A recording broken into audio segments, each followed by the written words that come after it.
slow your computer down. Band. All right, recording in All right, progress. do your thing. Welcome to Red Sox Review. Close Hello, enough. everybody. Hey, Lisa. How are you? Hi, I'm It's a been dummy, but I'm here now. Yeah, you're here. You missed the. I was going to talk to Becky Baldwin with you, but I'm an idiot and You can't missed tell it. the difference between 5 o'clock Eastern and 5 o'clock Pacific. So, but here I am, and I'm happy to talk to you about Kiss. We're happy to have you. Very happy to have you. Very happy to have yeah. Manny here too. Manny, it's been a while since you've been on the show. Hey, Manny. Even though we got to That's see true. that. and What is that cord? I've had a hanging in few front of your drinks, face? so I'm You had a few. Yeah, that's- why do you have a cord? Why is Rocking the Oh, Merc yeah. Aviators. sorry. My sex toy was recharging. Anyway, go ahead. Did you want to hear something Manny really will funny? What's be that? auditioning for the next role of Razor Fist. Yeah, right. No, wanna hear I'm something? just a little. I had a couple of drinks. Anyway, go ahead. All right, guys. that's nothing. I'm gonna be Jealous. serious now. What's so funny, Greg? What do you got to tell us? Come on. You thought that was a chord, and he's talking about how he had a couple drinks. Yeah, well, before this, I was listening to Lick It Up and smoking a lot of pot. I straight up thought that was the fucking like rod on a piano. I've seriously been sitting here thinking he's been sitting at a piano this whole time. Oh, that would be. Well, as a matter of fact, since we have a lady here, Yeah. I'm going to sing her Beth. Wait, there is no piano here. No, that's That's tonight. okay. Eric Shandy. Singer didn't use one either. Oh, Tonight You just it's quit that. Shandy though. We get to do the Doobie Brothers goes Kiss. I like the Oh, Doobie yeah. Brothers, man. So do Anyway, I love that. yeah, song. except when Michael McDonald came in. Fuck that. Anyway, So Wayne, this do is the intro, whatever you. episode 4 of our Kiss, the from worst to best. Greg, what are we doing tonight? What are we starting with? Lick It Up. Lick it up. What number is this? I lost count. Number 8. Number 8. Wow. Yeah, we're in the top 10 now, getting close. We're almost done. Yeah, Wow. 2 more. So, have you Wow. already ranked these worst to best? Yeah. You started with Yes, the worst. I did. Oh, you started with the worst. Mhm. Yes. What do you consider the worst? Yeah. Hot in the shade. Hot in the shade. Hot in the shade. I said Monster. Monster's the Yeah. worst. Then Hot in the Shade. Which one? Hot in the Monster for me You is said first, and then Monster's Hot in the worst. Shade. Yeah. I couldn't even tell you any songs off of those albums because I heard them once and went, eh, Yeah, it goes in the ear and out and the then other. just didn't want to tell you. So there you go. That's What fine. What would be your? So those would be your worst, I guess. Then. Would be my worst Kiss Yeah. album? Yeah. Yeah. Not solo albums and live albums and greatest hits compilations do not count.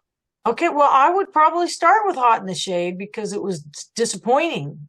Because there's Kiss albums that I don't even know. Psycho Circus, I don't even know that album. And the newer stuff with Tommy Thayer, bless his heart, he's a neighbor, but you know, he's a homie.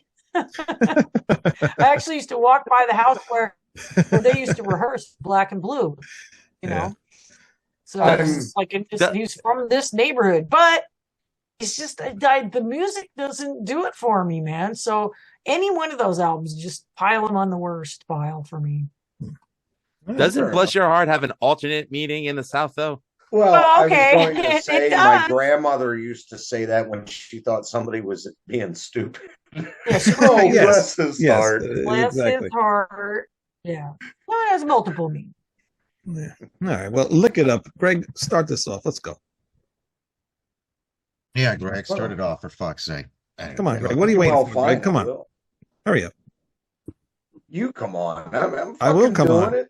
I will Don't come rush on. me. But we have a I'll do woman it here, when so I I'm not feel gonna. like it. I'm not gonna be rude. Let's go. Okay, keep it in your pants, Wayne. Go ahead, Greg. Yeah. Well, anyway, so I actually like this album a lot. Their second album with Vinnie Vincent, and while it was more popular than Creatures of the Night, I gotta agree with Paul Stanley. I think a lot of it had to do with taking the makeup off. It's a great album. I like it a lot. It's definitely above average, but This, and Wayne, you and I had talked about this once before when I was first talking about doing this. Metal Kiss, whether it's Lick It Up or all the way through Hot in the Shade, is kind of samey on a lot of the filler tracks. And gets a little boring. So as much as I like this, and because I absolutely loved Vinnie Vincent more than anything else when I discovered this, I can remember all his parts. But you got stuff like Give Me More, and especially Gene Simmons's Dance All Over Your Face. That is just terrible. But I will say probably my favorite Gene cringe moment is on this record. Twofold, because It Must Be Love, because it fits like a glove, is one of the fucking best and most hilarious dumb things I've ever heard. And of course, in the middle, when he says, I went into her like a hot bath through butter.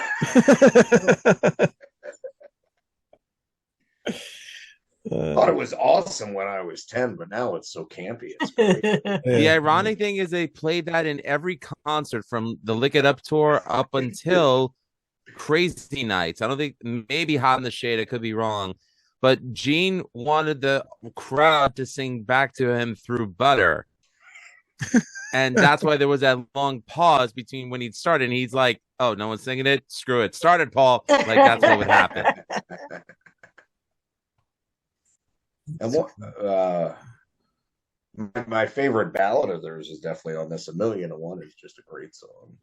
That's a great tune, man. Yeah, I listened to that on the way over here from the studio. And I listened to that. I actually like that song, that Gene Simmons song. He uses this thing, not too clean, know what I like, if you know what I mean. He's used that line in a couple of different songs. So I remember that. And then, as stupid as that song is, it's actually like, it rocks. Yeah. I think his vocal performances are freaking killer. Even except he says he's going to dance all over your face. But I thought a lot of his, like Young and Wasted. Oh, Young and Wasted is there's awesome. Some kick-ass stuff on there, but yeah, there's some filler too. Give Me More is like, yeah, could have just left it off the album. Yeah, Give Me More and Dance All Over Your Face. I just never really liked them songs all that much. But Exciter's awesome right out of the gate. Young and Wasted's one of the best songs they ever did. Young and Wasted is great. Probably one of the most interesting here. I don't know how I know Lou has, but has anyone else heard the Warrior demos from Vinnie Vincent or the first Vinnie Vincent Invasion album? No. Nope. Just to give everyone some context, prior to Vinny's joining Kiss for the Creatures of the Night tour, he was demoing material with Jimmy Waldo and Gary Shea and Hirsch Gardner, I believe, all formerly of New England. And this was right before Jimmy and Gary joined up with Graham Bonnet and Yngwie Malmsteen to form Alcatraz. So when, they were doing those demos, and it's available on streaming, and it sounds pretty damn good. Like, this is a band that could have done something. But, Vinny needed a paycheck because apparently he had a wife and 2 twin daughters he had to support.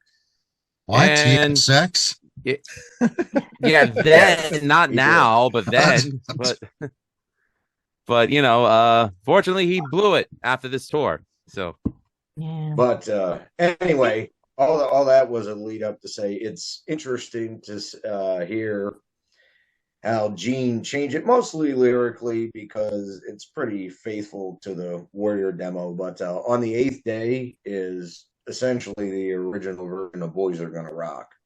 Oh, this is and true. The arrangement stays largely the same on the Invasion album. It's just faster and glam rockier. Although his solo on Lick It Up is a lot more tasteful than what he did with the Invasion.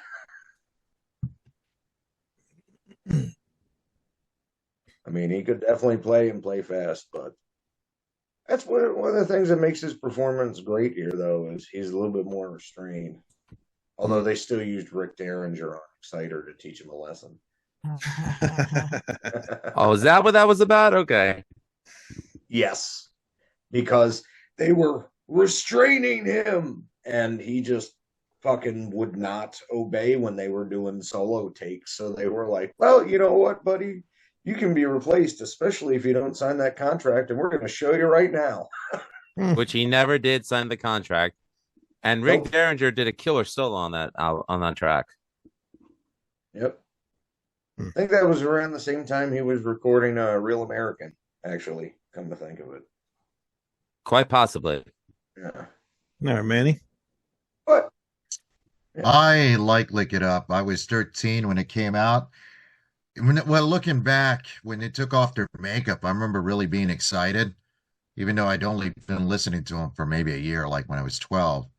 And then looking back, they sold a lot of more sizzle than steak because it was only 2 original members, by then. But I was still excited, and then I bought the album, and I really loved it. I used to love the video to Lick It Up. Now I look at it and go, boy, that's really campy. But as a kid, I thought it was really cool. Hot chicks and washing their clothes on a Manhole. out in the streets. Yeah, manhole. And here come Kiss. Apparently the only men that have survived the apocalypse. And The ironic thing is the South Bronx was a location for the apocalypse. Yeah, The I was gonna say it was in the South Bronx. That's right? where it was I filmed, was- in the South Bronx. I just left the Bronx 3 years before that video, and they weren't far off, by the way, at least back then. But here they were, Kiss.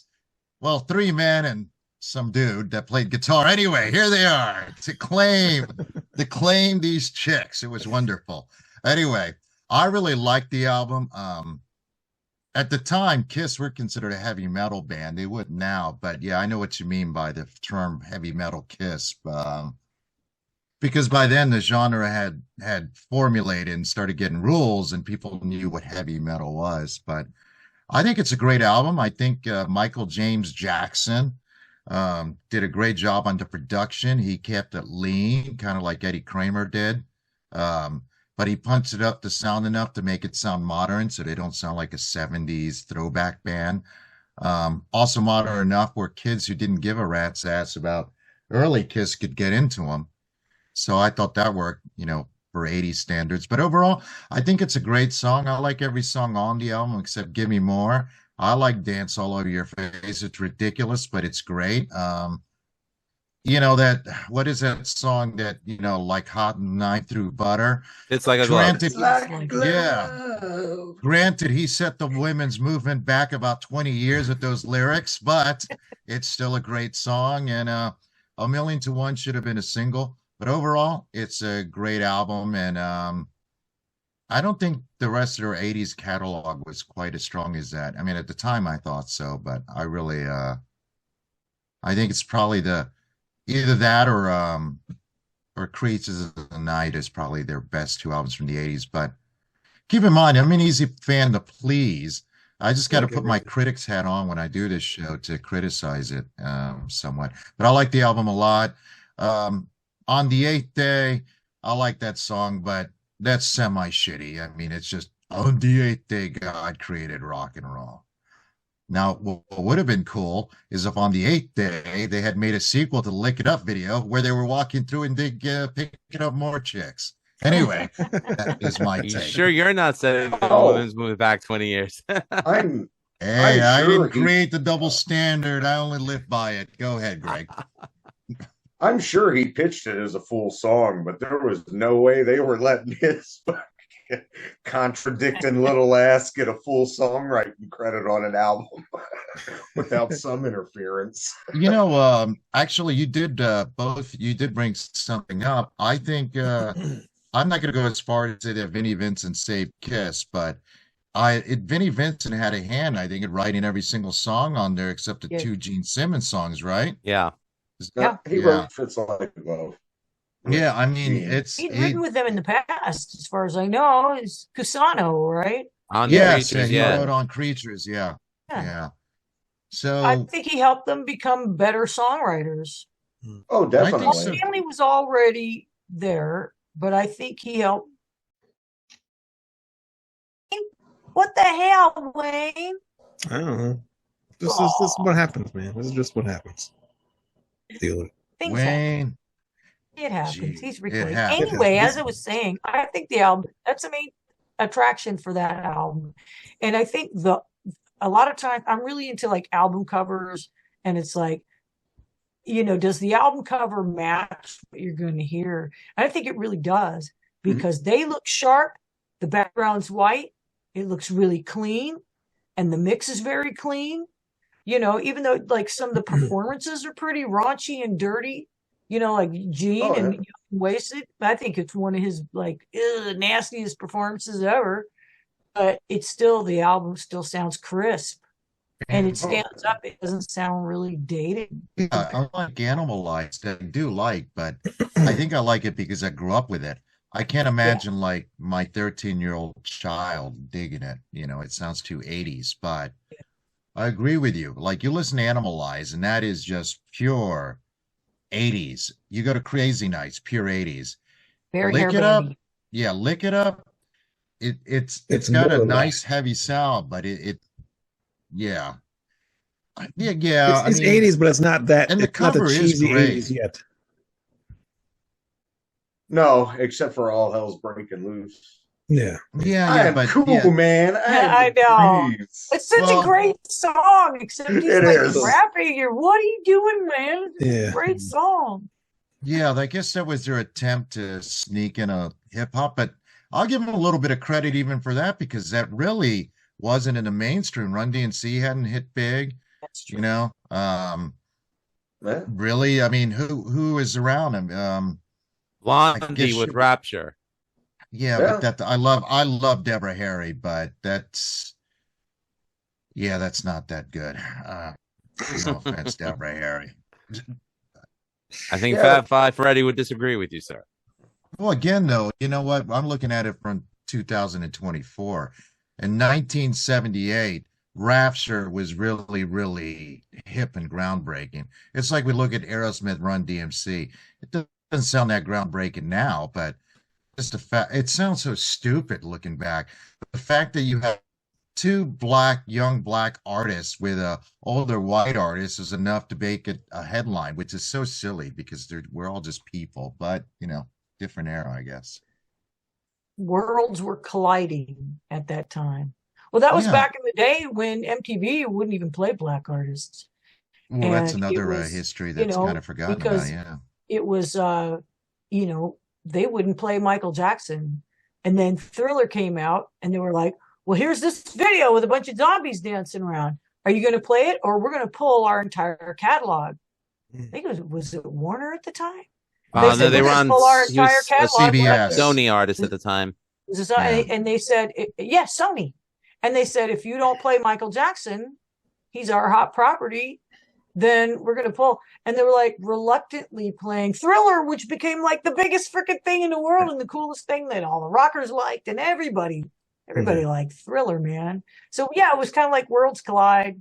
And when we talk about some of these other albums, some of these disco albums where Kiss was experimenting with some other stuff, and The Elder, where they're experimenting with like the whole D&D kind of set, Oh yeah, that made the top 5. The folk music that made the top 5 worst albums or best albums. Best.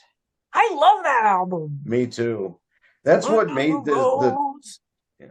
that's what made the top 10 so hard, though. Like, I mean, I know looking up number 8, it's a great record, but so was a bunch of this stuff. It's hard.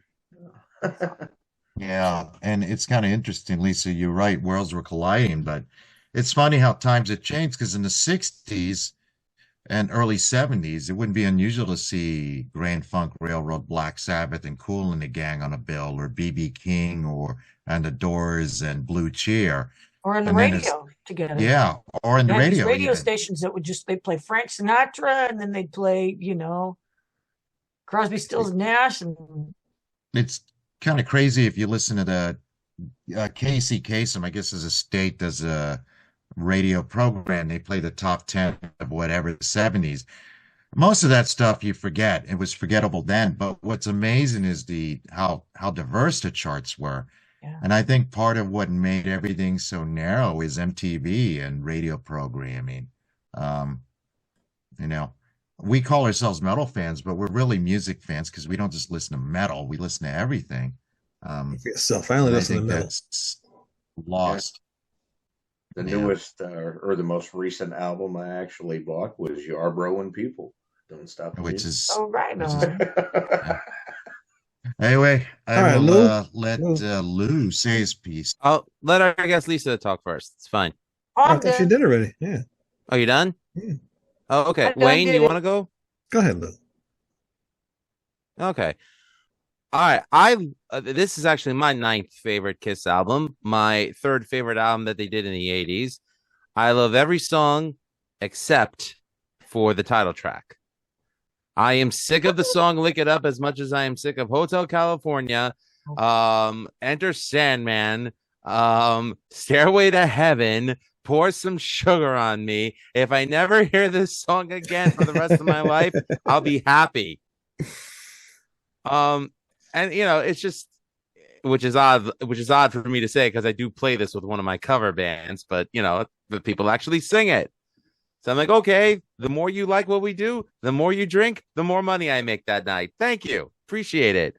So yeah, I'm a shill, but I digress. I thought the video was hilarious because, here they are like, eating Pez out of like weird, like colored containers and drinking what looks like, icing out of bottles and whatever. Like the video is just so awkward. I'm like, this is what we're done with. This is what Monsanto has not poisoned. They haven't poisoned the icing that they're drinking in the video. That's what it seems to be. I just thought it was the cool, the location of the video was cool because apparently it was the same location that was used for the 1984-85 Grindhouse film directed by Roberta Findlay called Tenement, since that also was in the South Bronx. So, and being a New York City kid from Queens, it was cool to see my, the 5 boroughs represented. At the same time, I'm glad I never lived in the Bronx. Anywho, but yeah, Hey, Ross Al Ghul. I like the Bronx. Anyway. Ra's al Ghul. But I love the album, and yeah, that's all I can say about it. That's it. Let's see. Me and you actually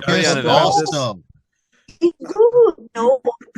Yeah, but Kiss actually offered good advice in the song "Lick It Up." You don't have to wait till you know me better. You got to live life like you're on vacation.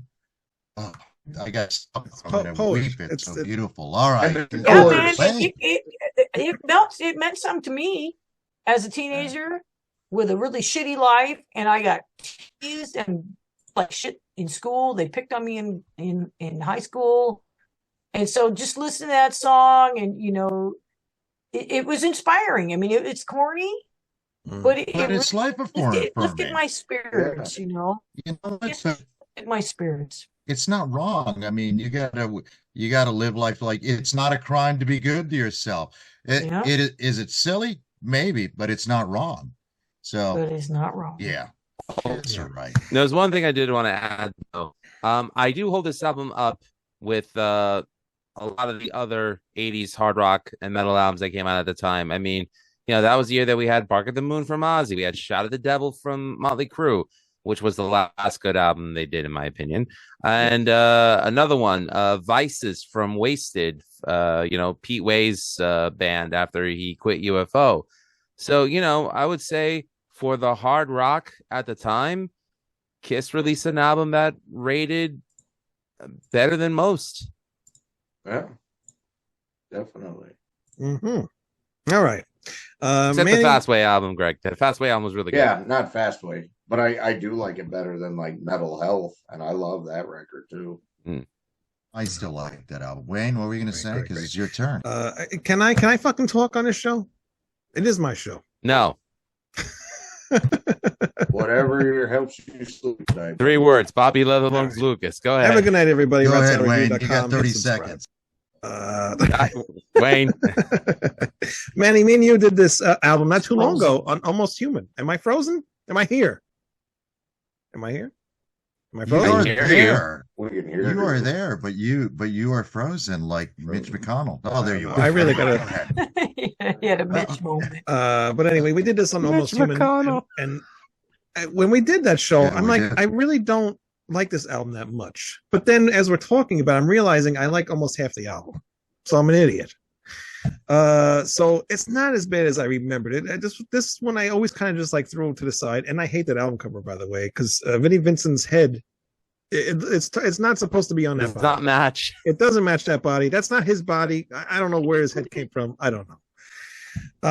But there's a lot of really good songs on here. I just wish it didn't have crappy songs in between the songs that I do like. I think it starts off strong with Exciter. And Not For the Innocent is another great one with Gene singing. It could have been on Creatures of the Night. Oh, You know? yeah. Lick It Up. No, I can no, give or take that song. no. I mean, And it's I like it. mathy. Right. Yeah. But I don't really care for Lick It Up. But if I hear it, I'm not going to turn it off. It's just one of those things. My wife thinks it's funny. She always makes fun of me every time it comes on, and she just laughs. And I just think of that every time now. Young and Wasted to me is a throwaway track, as well as Give Me More. But they redeem themselves with All Hell's Breaking Loose. It's just those talking verses I'm not crazy about. It reminds me of Paul's live rants when he's doing all that shit. But the chorus makes up for it, and it's a really great I went to the doctor and I met this girl. Yeah, exactly. That's exactly what it sounds like. Million to One is on the border of like a throwaway track, but I think it has some really redeeming factors in it to be a decent song. It's also a laid back song. It's okay. It's all right. There's worse songs on this album. What else did I got? What a musical pygmy you are. I am. But I like it because it's not Kiss trying to be like a speed metal, heavy metal band like they did on some of these songs.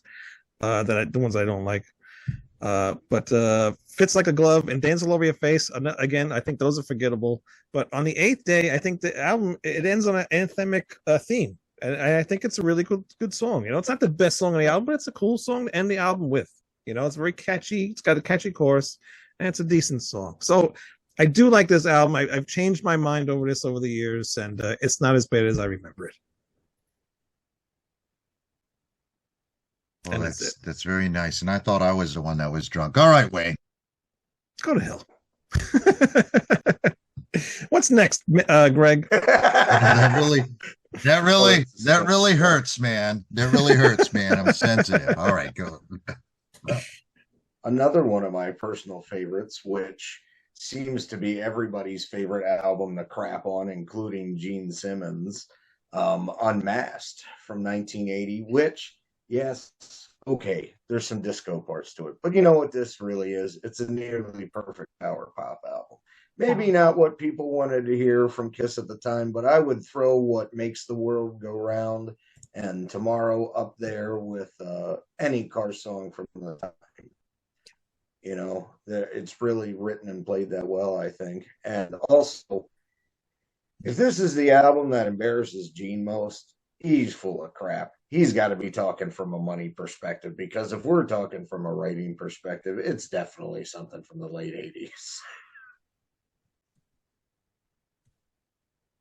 And here's another Vincent, another Vinnie that has stepped in and helped with songwriting. Vinnie Poncia. Yes. Yeah, great stuff. Yeah, it's power pop. It's almost, some of it's kind of punk. Almost. Yeah. It's got this little disco flavor in there. Jeez. All right. I am He's recording it. I'm recording it till Wayne gets back. So, Lisa, repeat what you said about Shandy. Shandy is kind of, I loved it when it first came out, but I was a little kid and I was like, I sang along with it and, chicks dig it. But, it was kind of this little bit of sweetness on there, but She's So European I could do without, another Gene Simmons pen I song. love that song, actually. Man, I'm not too excited. You don't want to have a bubble bath and drink pink champagne, Lisa? Not with that guy. God, no. I think Diana Ross was doing that for him. Yep, exactly. But I love, Tomorrow, man. I was actually listening to some of this stuff on the way home from the studio because all right, I miss this fucking Becky Baldwin interview, but hey, I get to hang out and talk about Kiss with you guys. So I'm like, tomorrow we're gonna fall in love, fall in love. I'm driving like too fast. So, it's a good song if you're driving too fast. So, yeah, it's got some tracks that are kind of, look it up, those two that are filler tracks. A lot of Kiss albums do. They just had, you got to finish the record, you're on a deadline, yada, yada. You got to stuff something in there that maybe you could have worked on a little more, but the highlights are just so great on this album. That first song, that's a trip. It's a cover song. Oh, yeah. For this guy, Gerard McMahon, I guess is a songwriter. It's the same guy. Really out of character. It's the same guy that did Cry Little Sister for the Lost Boys soundtrack. Yeah. It's real punky, little out of character. It's very punk. It's very out of. It's like, what is this? Kiss made a disco album and now they're making a punk album. What's going on? Really one of the things I think holds it together so well, even on the songs he doesn't play on, because there is a couple Paul tunes where he does all the guitars, but they still keep Ace's distorted tone throughout. And I think that's one of the biggest binding things on here. Although I will say the two songs I don't really care for are You're All That I Want, which is just kind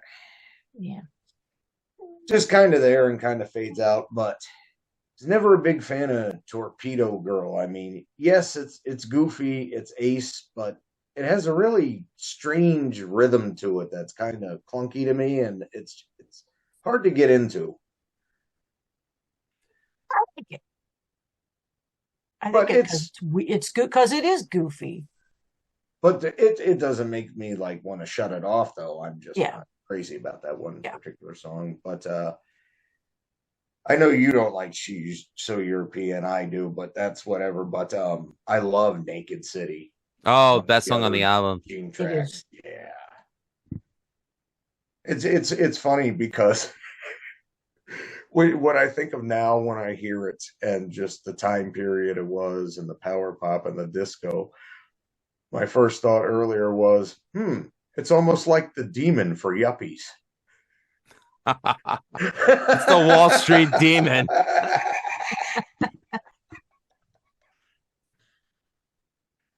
Well, I like Unmasked. Now, when I first heard it as a teenage metalhead, I fucking hated it.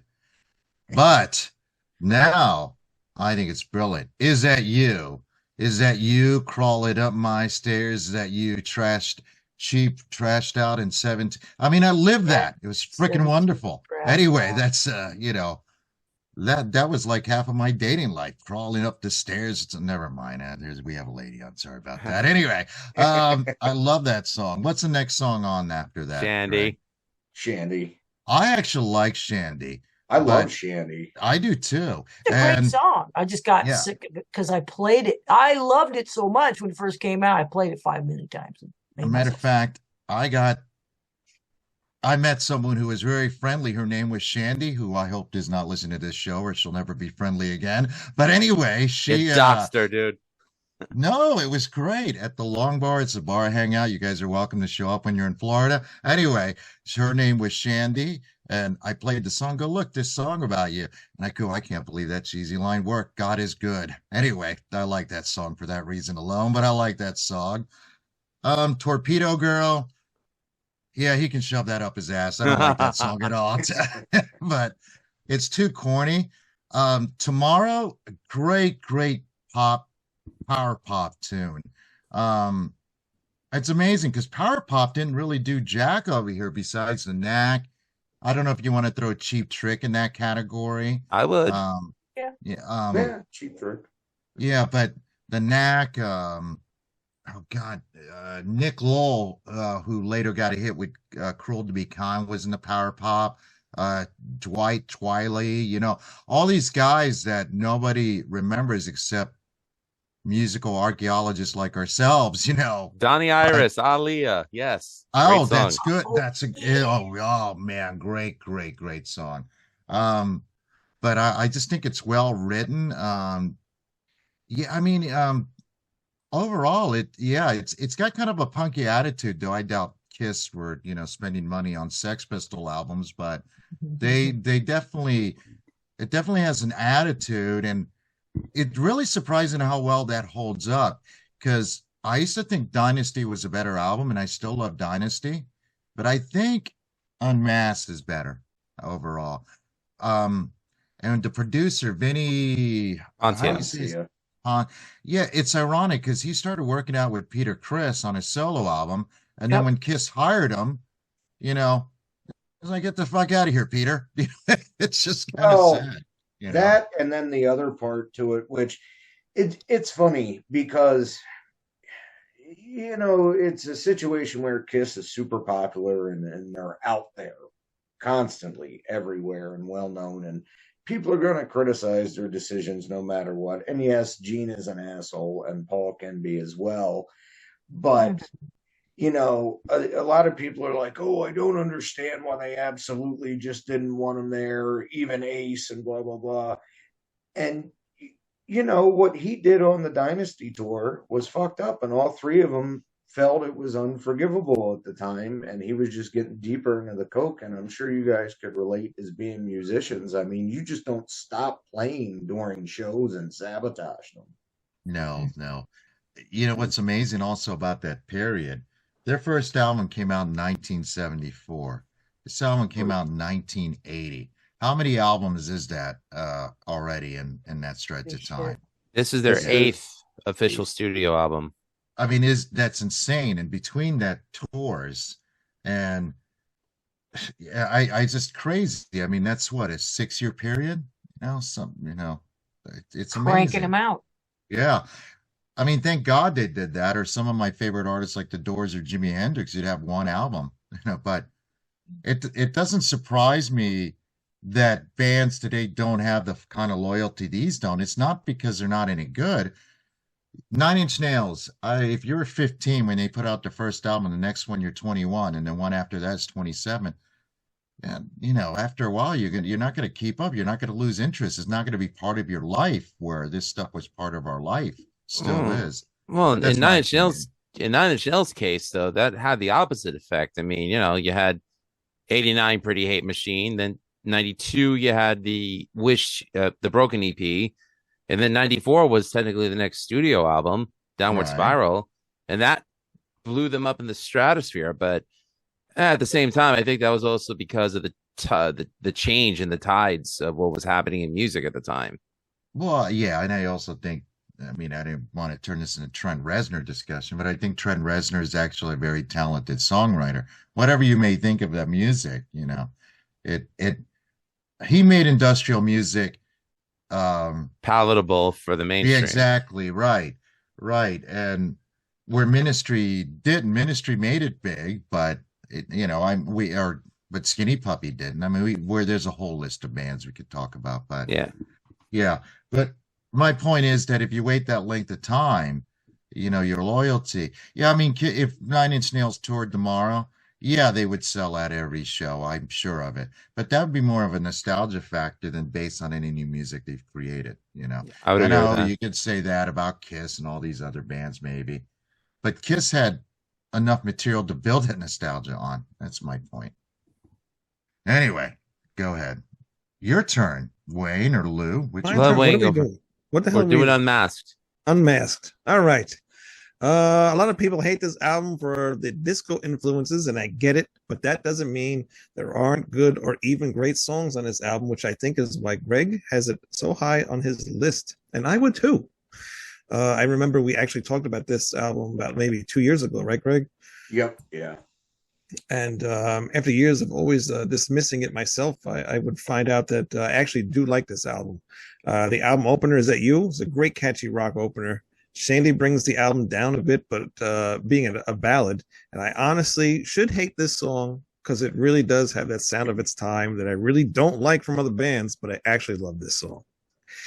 Kiss made it work for them. I'm not always a fan of Ace's songs, but I really like him on Talk to Me. He sings it really good and it fits his vocals and the attitude that he has. Naked City, I really never paid attention to that song too much until I heard Jorn Landy do a cover of it. And I honestly didn't even realize Kiss did this until I looked at the liner notes. And I kind of just forgot about it. But what a great song. And it's kind of it's kind of dark sounding too for Kiss. What Makes the World Go Round is another winner. The verses are a little weak, but when they get to that chorus part, and the song changes up, it's just that beat alone really makes that part of the song. It's really good. You don't mind the Paul Stanley falsetto on that? I'll do what I like that song. It's so like uplifting. It's cool. I like it a lot. Fair enough. Yeah, when he goes whoa whoa during the chorus. Yeah, I mean, show your fist to the air, man. That's awesome. Yeah, it should have been in a movie. Yeah. When I used to make playlists, usually the only song I would pick from this album was Tomorrow, because it's a very poppy, catchy song, and it was really the only thing that stuck in my head. Of course, my feelings have changed now, but I really still like this song.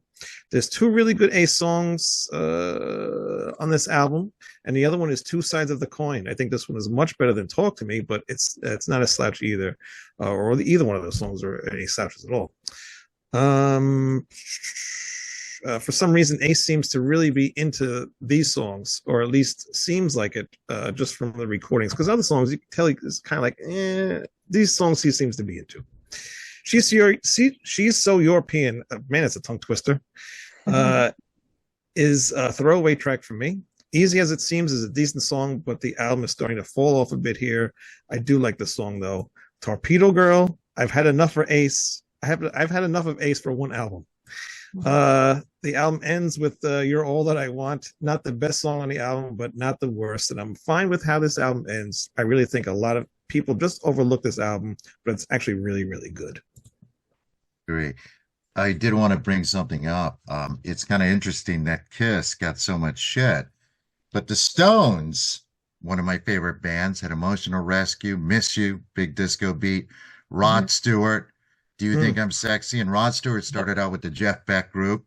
And also even Pink Floyd, we don't think about it, but Another Brick in the Wall deliberately has a disco-ish beat. Four on the floor, man. Four on the floor. And if you know anything about Roger Waters, how Bob Ezrin talked him and David Gilmour into that, I'll never know, but it worked, so. And my point is, Kiss gets a lot of crap unfairly that other artists get kind of skate by. Now, granted, not everyone's the Rolling Stones, but still. Anyway. I do think they lean on that aspect of it a little bit too much, though. I really think what hurt them the most with this record was the fans felt more betrayed than I think they did by the music on the record, by the fact that they just said, oh, the album didn't sell well, we're not going to tour America. I think that screwed them harder than anything else they did right here. That did. The one benefit about that tour they did in Europe was they had two killer opening acts on that tour. One was Iron Maiden, and I think the other was Judas Priest at a different point, right? Yeah, it was. Yep, it was. Yeah. I think also them, and I'm going to mention my hero, Alice Cooper, were the wrong side of the musical fence, because in 1980, heavy metal and hard rock was starting to become big again internationally. It never went anywhere. That's nonsense. But at least some mainstream, Back in Black and Black Sabbath, Heaven and Hell, and you had the new wave of British heavy metal. And I think both artists, I'll give them props for following their own muse, but I think that hurt their career sales-wise. Touring-wise, didn't hurt them too much, but sales-wise, kids didn't want to hear that sound. They wanted something heavier and more excited. At least I did. So the kids had grown up. I think what really killed Kiss's reputation, and what still does to this day, is the rampant marketing.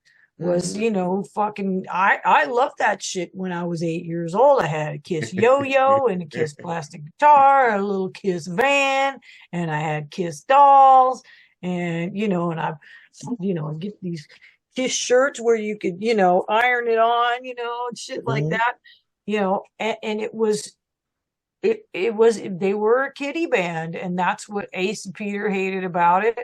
But then we kids started to grow up. And what I felt betrayed about with the Unmasked album is they didn't take the makeup off. You call the album Unmasked, and we heard that this is coming out, and they're like, "Oh, Kiss is going to take their makeup off." Oh my god! And then they don't, and there it is, the panel at the end behind Greg. Oh, we did it! That's right. Kiss was the original Firefest. False advertising. Anyway. Yeah, but now you look at marketing, and fucking hell, Bob Dylan marks himself and does Victoria's Secret ads, which is kind of weird. But my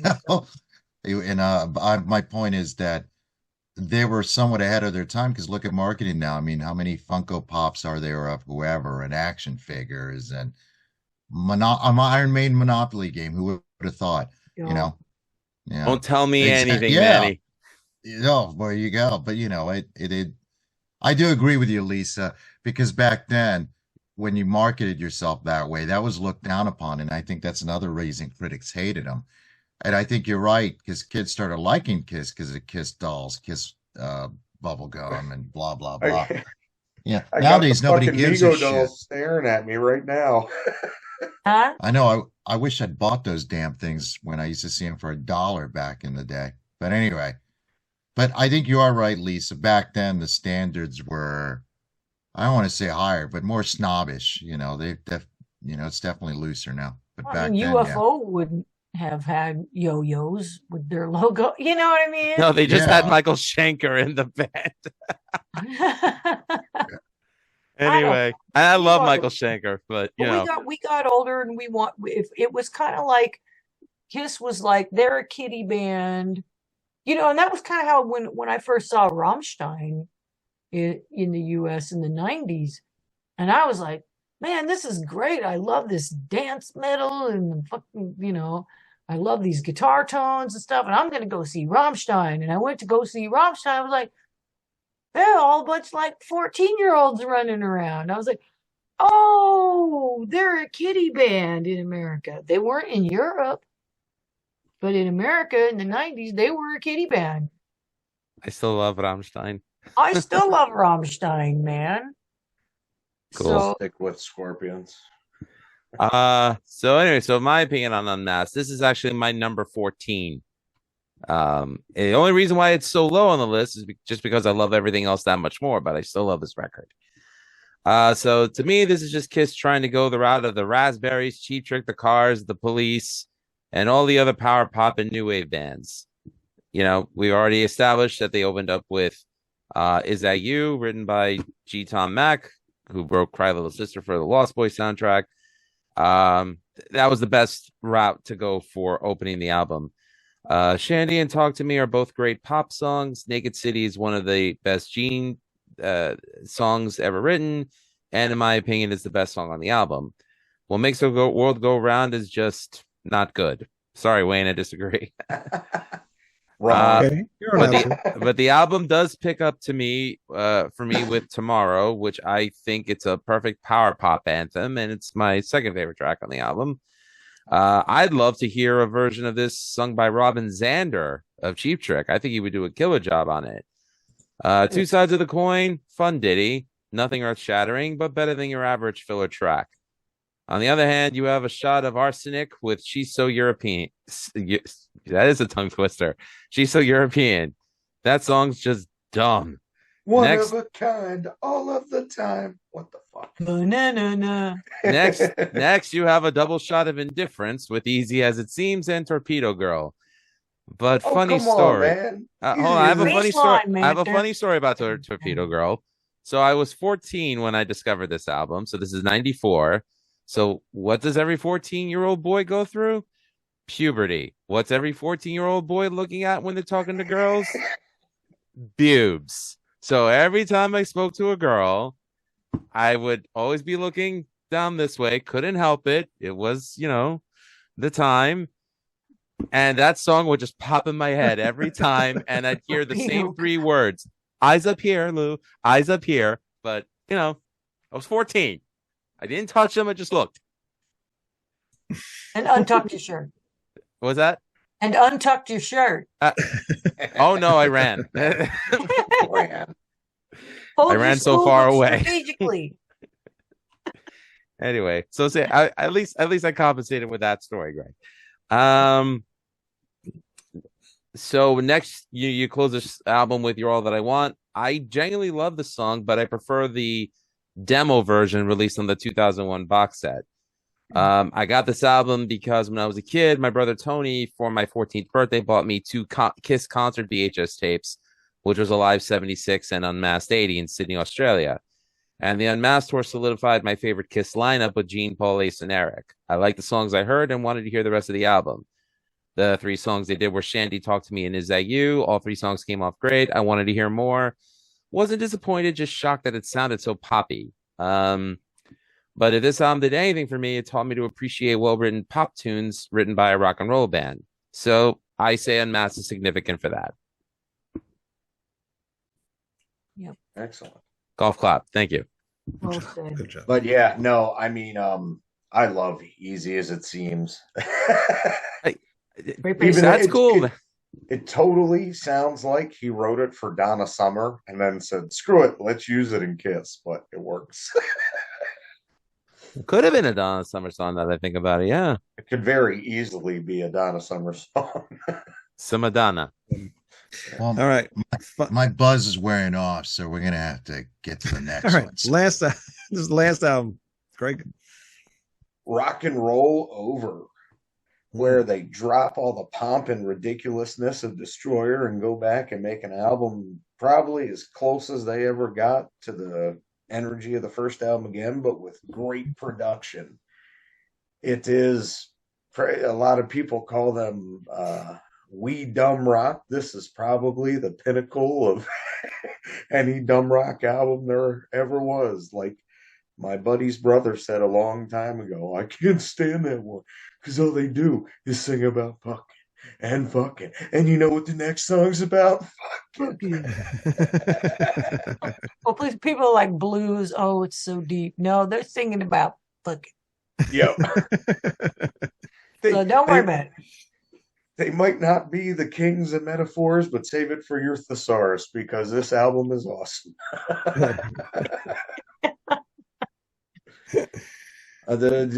Honestly, the only reason number 6 is decent. It's in the top 10, but the only reason it's so low is because the other ones are also so great. But the only thing I'm not nuts about here is, even though it might actually be Ace's best recorded performance ever, to be quite honest, but it does affect the flow of the album not having one of his songs on here. I know he hadn't sung lead at this point yet, but there's always that sense of evening out that his tunes would bring to the records, and this one doesn't have that. And See You in Your Dreams is kind of lame. I'm looking above your head, Greg, and we were talking about I think we were talking about butter in one of the other songs, right? Yes. Yeah. There's a stick of butter. There's a cube of butter. There's a cube of butter right on top of your head. And I never noticed that before. I never folks either. want some pancakes? Those are the cube of butter. Holy It crap. does. I don't even remember that being on the man. album cover. I'll have to go look at the full thing and see why that's there. Would you like Yeah. some Pearl River syrup with I that? think it's like It's a stick of butter. something, It's a stick because of it's butter, from Peter pulling his mask off. I don't think it's a stick of butter. I think it's just Oh, like, he's you know, pulling like his a mask cloth. off, huh? Are you cleaning it up for the? He missed the kitty litter box. Aw. Nugget. Well, I mean, if it is yellow, he probably needs to see a urologist. But, Oh, God. All right, who's next? Lisa. You know, I love this album, and I've always loved this album. I love the guitar tones on this album. I love the rawness of this album, and it's almost power pop in some ways. It's, too. So in a way, this isn't so far off from Unmasked. And I'm looking at the track listing, and I'm looking at the song lengths. And I Want You is 3 minutes and 4 seconds. Take Me is 2:56.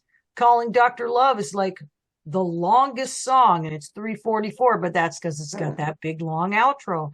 But everything's like 3 minutes, 3 minutes, 3 minutes. See You in Your Dreams is 2.5 minutes long.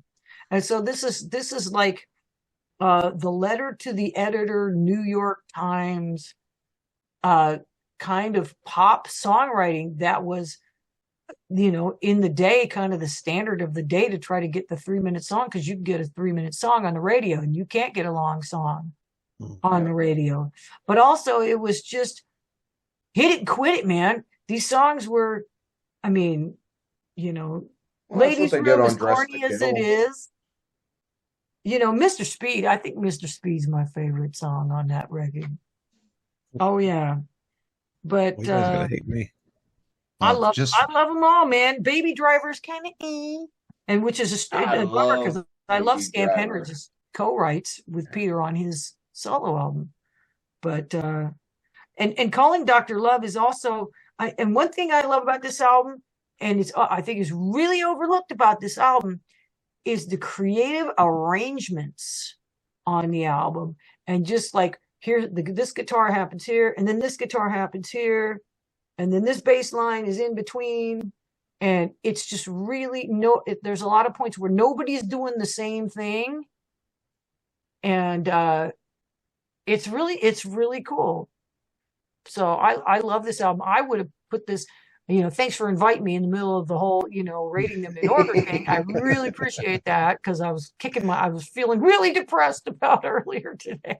But I would put this in my top 4 or 5 Kiss albums. Really? Yes, absolutely, I would. Wow, I'm very shocked. Love it. You guys are gonna hate driving me. music. Get to me. Oh yeah, I mean, I love it. Eddie Kramer just enhanced everything so much better. But so I'm gonna say, like Dress to Kill, for example, had the short, punchy songs too, and that's another one of my favorites. I love that record. But Bill Aucoin produced it himself because they were friggin' broke. And Neil Bogart produced that one. Oh yeah, that's right. Yeah. But anyway, here we have Eddie Kramer, and it's just 10 times better. Oh. Okay. Here I go. Again on your own? Yeah, now put yourself on mute, dumbass. What are you? You were off the road. How did that just happen? He muted himself. Unmute yourself. He's still muted. You pushed the button to mute You're yourself. I still saw you do it. Thought you were drying out. What's going on here? When you're I'm hosting, unmuted, you son There of you go. bitches. What do All you right. I love this album. It's a fucking great album. I Want You. I mean, the horniness from first track to last track is amazing. I Want You. Yeah. For Kiss, this is almost a concept album. This is like Kiss equivalent to Yes, because they have a little intro in there. Granted, it's not that impressive, but it's cool. Take Me, where Paul gets all romantic. Put your hand in my pocket and grab onto my rocket. I mean, if that doesn't, bring tears to the old eyeballs, I don't know what will. Calling Dr. Love. My God, after all that loving, you need to call a doctor. Where are you going to meet him? In the ladies' room, of course. And then when you're done, you're going to call your baby driver to take you out of there, because you're going to love him and leave him. But one thing I never want to be called by a woman is Mr. Speed, for the record. That would be awful. That's why the ladies call me Mr. Speed. What is it? 2 pulls, you're done. Get out of here. And finally, See You in Your Dreams. All right, that song called Borderline sucks, but it's all right. Hard Luck Woman, I did not realize it for 300 years that Paul Stanley wrote that for Rod Stewart. Thankfully, he kept it to himself and told gravelly Peter Criss to sing it, because it works really well. It was actually Gene's decision and suggestion. Was it? Well, it was a good suggestion. Making Love is a great song, but also you realize that Kiss know nothing about making love, but they write a killer guitar riff. And, Eddie Kramer, who worked with the great Jimi Hendrix, did wonders for this, because he knew he didn't have Jimi Hendrix on his hand. What he had was a bunch of hungry guys that he wanted to strip their sound down, but not strip it so down. And he wanted the four guys to play, and they played on it, unlike Bob Ezrin, who would just bring in whoever. Anyway, great album. I love this album. I think it rules. And it's probably the horniest album Kiss ever made. God bless Kiss. God bless America. Hornier than Love Gun? Yes. Yeah, because Love Gun's got that sissy song, and Then She Kissed Me by that murderous bastard Phil Spector. That's, yeah. Yeah. True.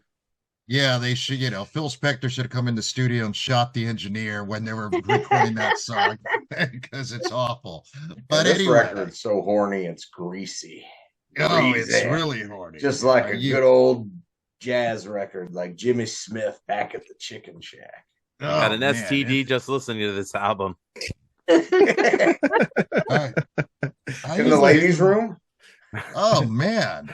I mean, yes, because they called me Mr. Speed there. Yeah, well, But, I mean, when you listen to the poetry of the album, Oh, come on. I mean, meet me, greet me in the ladies' room.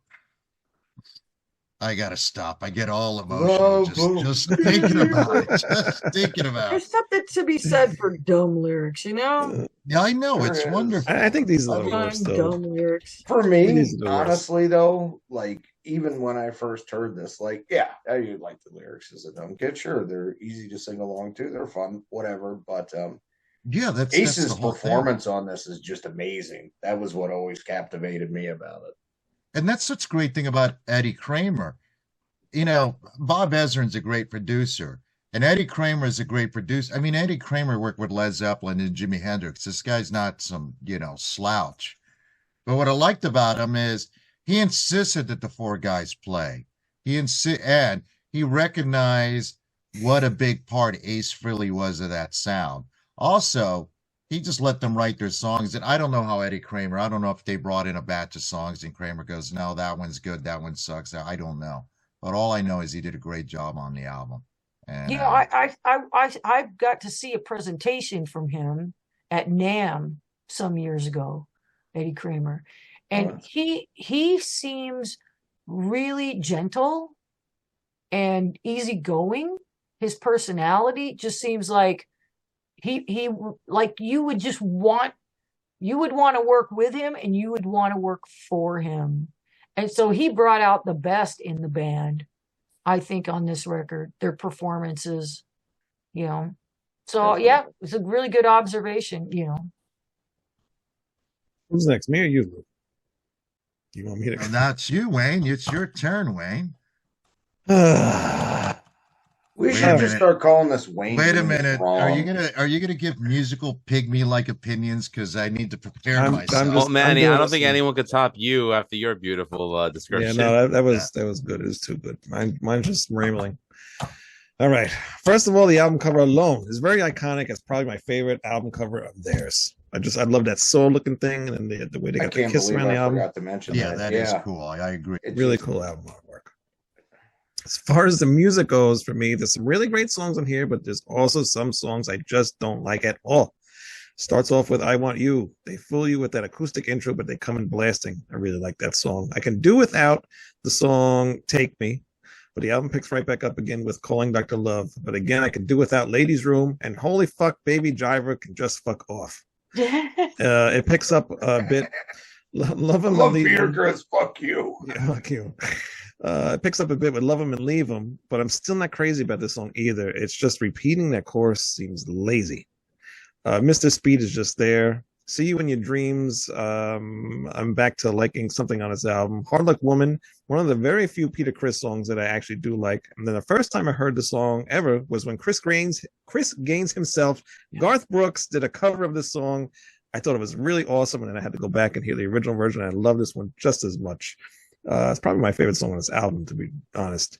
And Making Love, it has the energy of what could be a good song, but it just doesn't deliver for me. So come on, man! That reverb, the way his voice echoes, all night long.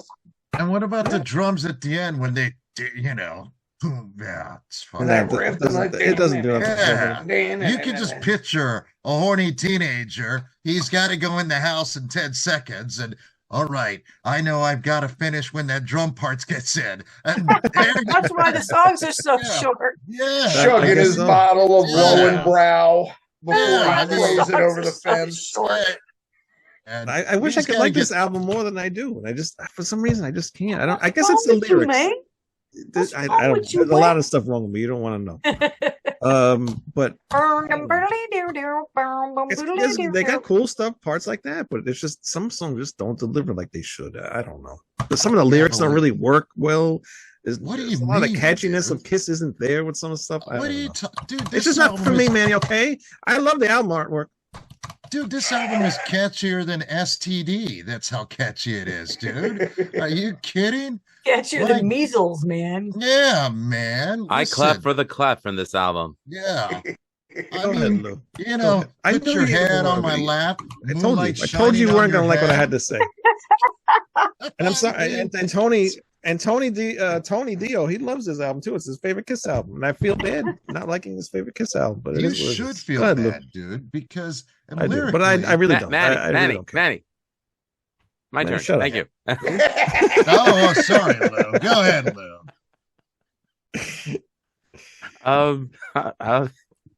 Sorry. My fourth favorite Kiss album. My number 4. I think it's their second best of their material from the 70s. Which one is my favorite? We'll find out soon.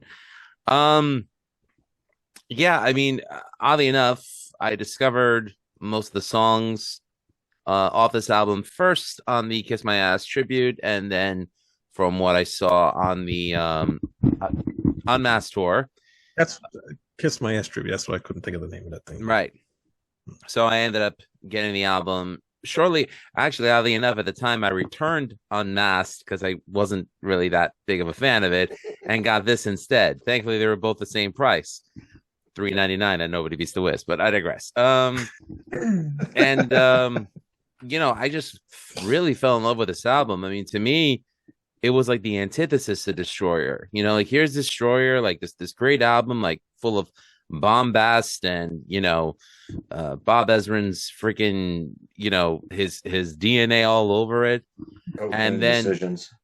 Sorry, Cocaine decisions. That as too. Frank Zappa would put it. that's a great song, by the way. I finally heard it.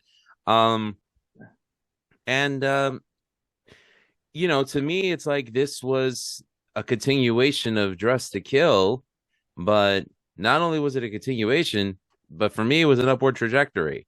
So I respectfully disagree with you, Wayne. You know, Usually people do it. and the fact that Manny had to point out, put your hand in my pocket, grab it to my rocket. I tried.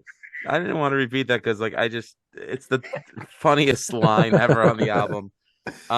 My least favorite song, I don't know. I guess just because I'm burnt by it, it'd be Calling Dr. Love. I mean, it's a great song, but it's like just one of those things where it's like if I never hear it again, gets old.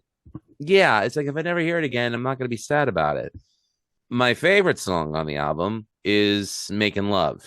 I prefer the studio version to them doing it live because for some reason when they do it live, whoever's playing drums, whether it's Peter, Chris, or Eric Singer, they're not playing the hi-hats, the cymbals during the chorus, and I feel like it sounds really hollow, and I'm not keen on that. I prefer the studio trickery that they did, where it's like I guess they just overdubbed the cymbals over Peter hitting the toms and the snare. But still, my favorite song on the album, and you know, I remember like when I first heard it as a kid.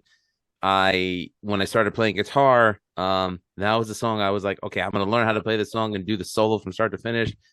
And you know, I was proud of myself that I did, hoping one day I'd be able to play it live. That day hasn't come yet, but you know, it's just I just love this album that much. So that's really all I can say about it. But yeah, it's just some cringy ass sexual, and it's not innuendo because it's right there. It's in your face. No, it's Now, this is like- man. caveman hitting woman overhead and dragging her away by hair level of obviousness. I Pretty know, it's much. awesome. It's awesome. Oh, Oh yeah, I It's just love it. hilarious because they were like, what was that, 1976? Yeah. Yep. There's like, Yeah. I think I started getting turned on to Kiss when I was 7 years old. So I was like 7 and 8 years old, listening to these, put your hand in your pocket and grabbing the rocket and all that. All just the nastiest songs, and Christine 16 and all that stuff. And all these parents, they just look, they look weird. Okay, yeah, go for it. It's like, were they just not listening to the words? Did Well, they not we understand the words? I don't know. we're raised like they made us and like, all right, go away and go outside and Go so, play in the construction zone. yeah, yeah. It's not like now. It's not like nowadays. Yeah, it was different then. Go play in the Although minefield.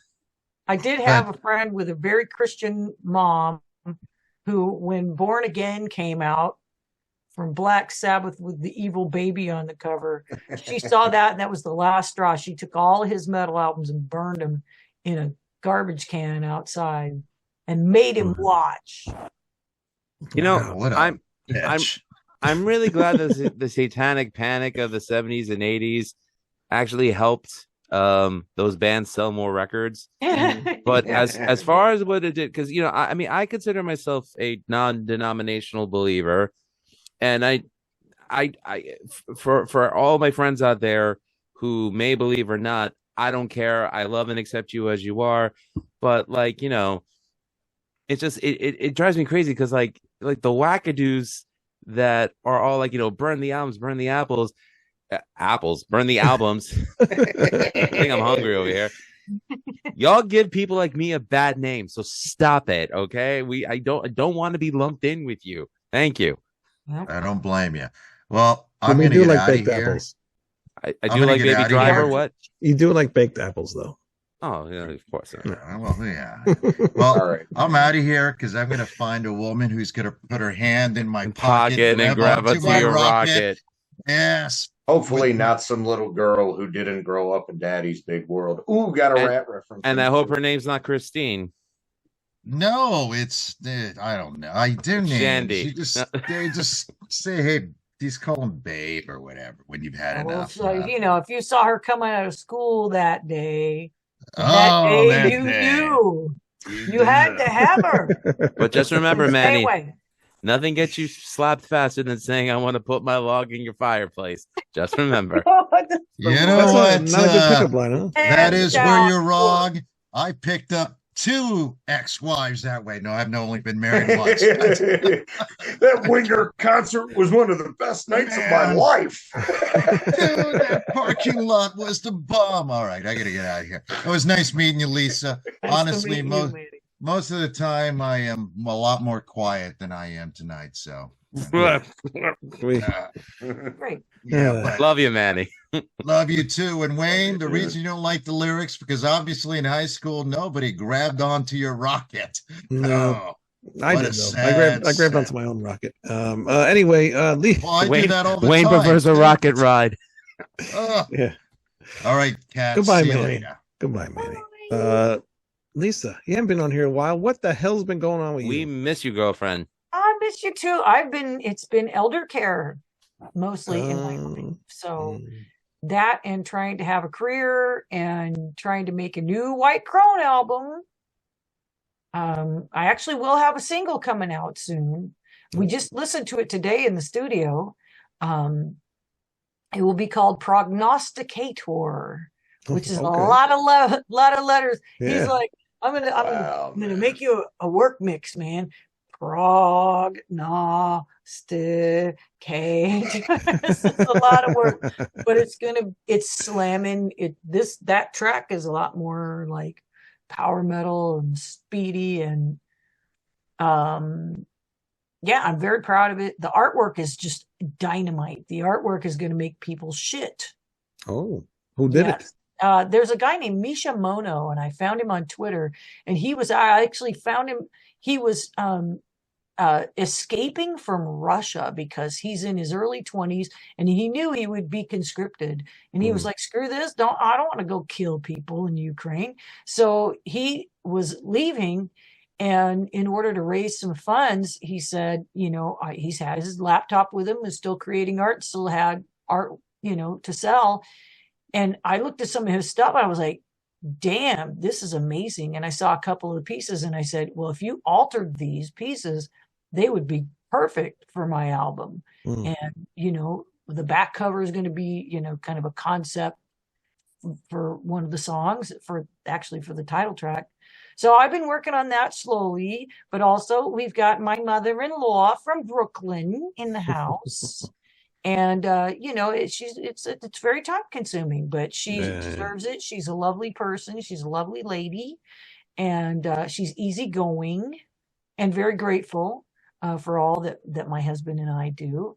But I'm also doing my Women in Blues thing. I'm doing with a group called She's Speaking right now, and it's a bunch of women singers, and we sing songs that we wrote and also songs from our favorite female artists, and it's just the harmonies are just astonishing. So we're doing some of the shows here in the Northwest, and it's just kind of cool, like be back there and just be playing bass and just hear this wall of like harmony vocals washing over everything. It's really been rewarding. So I'm keeping myself busy, and I'm often too busy to come and join you, and that bothers me.